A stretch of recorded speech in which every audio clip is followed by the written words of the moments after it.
Hello everyone, welcome back to my channel. তোমাদের সবাইকে happy new year. নতুন বছর তোমাদের সবার অনেক অনেক ভালো কাটুক এই প্রার্থনাই করি। সো তোমরা সবাই আশা করছি ভালো আছো আর নতুন বছর খুব ভালো করে এনজয় করছো। তো আমিও দেখো নতুন বছরে এনজয় বলতে আর কি, দেখো নতুন বছর সবারই খুব মানে 31st নাইটটা সবাই খুব আনন্দ করে মজা করে কাটায়। তো তোমরাও আশা করছি খুব ভালোভাবে মজা করে কাটিয়েছো। দেখো আমাদের বাড়ির সামনে প্যান্ডেল হয়েছে, প্যান্ডেল না ওই ঘিরেছে আর কি, ওরা 31st নাইটে সবাই মানে রান্না টান্না করে পিকনিক টাইপের করবে যেমন হয় নর্মালি। সো দেখো রাত্রেবেলায় এই সামান্য একটু আলো টালো জ্বালিয়েছে, তোমাদের আমি দেখাচ্ছি। এইটা হচ্ছে ক্লাবের কিছু বাচ্চারা মানে তারা পিকনিক করছে। আর আমি রাত্রেবেলা বাড়িতে বসে রান্না করছি, রুটি করছি। কেন 31st নাইটটা আমি কোথাও যাইনি, কোথাও বেরোতে পারিনি। কেন বেরোতে পারিনি অবশ্যই তোমাদেরকে জানাবো। তবে হ্যাঁ, এর মধ্যে একটা ভালো জিনিস হচ্ছে যে আমি রুটিটাই করেছি রাত্রেবেলা, বর চিলি চিকেন নিয়ে এসেছিলো।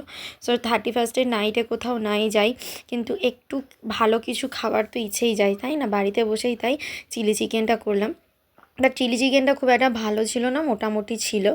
হ্যাঁ, তোমাদের যেটা বলছিলাম, তোমরা ভিডিওটা শেষ পর্যন্ত দেখো আর আমাকে একটু প্লিজ সাপোর্ট করো। আর একটা কি বলো তো, হ্যাঁ যেটা যায়নি, কেন যায়নি তোমাদের অবশ্যই আমি ডিটেলটা জানাবো। আসলে হচ্ছে যে মানে 31st নাইট মানে রাত্রেবেলা যদি কোথাও যেতাম, যদি আমি 12টা পর্যন্ত বা 1টা পর্যন্ত যদি কোথাও মানে ধরো যেতাম পার্টি করতাম, তাহলে বাড়ি আসতে অনেকটা রাত হয়ে যেত। আর রাত হয়ে গেলে কি হতো বলো তো, 1 জানুয়ারি মানে তার পরের দিন আমার বরের বেরোনোর ছিল, মানে অফিসের কাজে ওকে যেতে হচ্ছিল কোচি।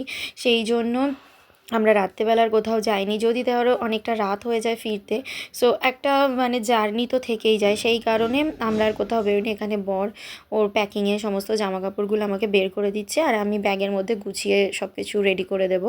সো কী বলো তো, ফ্লাইট হচ্ছে তোমার 12টার সময় করে, তো মোটামুটি অনেকটা আগেই বেরোতে হবে। আর লেট নাইট পার্টি করলে বুঝতেই পারছো যে পরের দিন একটা হ্যাংওভার থেকে যায়, একটা শরীরটা ঠিকঠাক থাকে না, আর একটা জায়গায় কাজে যাবে। তো সেই কারণে হ্যাঁ চলো ম্যানেজ করে নিলাম যে ঠিক আছে, যাই হোক এটা তো করতেই হবে, কাজকর্ম তো সবারই থাকবে। আর ঠান্ডাটাও কিন্তু বেশ জমিয়ে ঝাঁকিয়ে পড়েছে, আমাদের এখানে বেশ ভালোই ঠান্ডা ঠান্ডা আছে।